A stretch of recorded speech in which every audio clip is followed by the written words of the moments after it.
Ang barangay na sayod mao'y makahatag og kusog sa demokrasya, pero ang barangay magpasagaron mao'y makapukan sa atong kagawasan. Ugnayan sa bayan ay makikinig sa problema sa mamamayan, maging tulay papunta sa ama ng barangay, maging bintana sa pamunuan upang makita ang kapaligiran.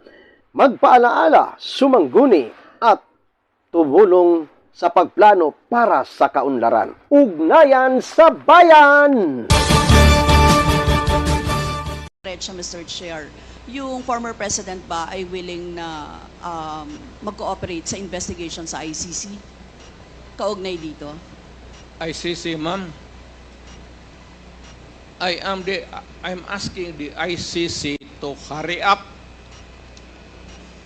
and if possible, they can come here and start the investigation tomorrow. This issue has been left hanging for so many years. Matagal, ma'am. Baka mamatay na ako, hindi na nila ako maimbestiga.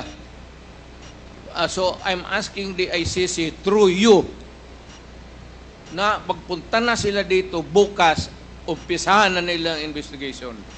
And if I am found guilty, I will go to prison and rot there for all time.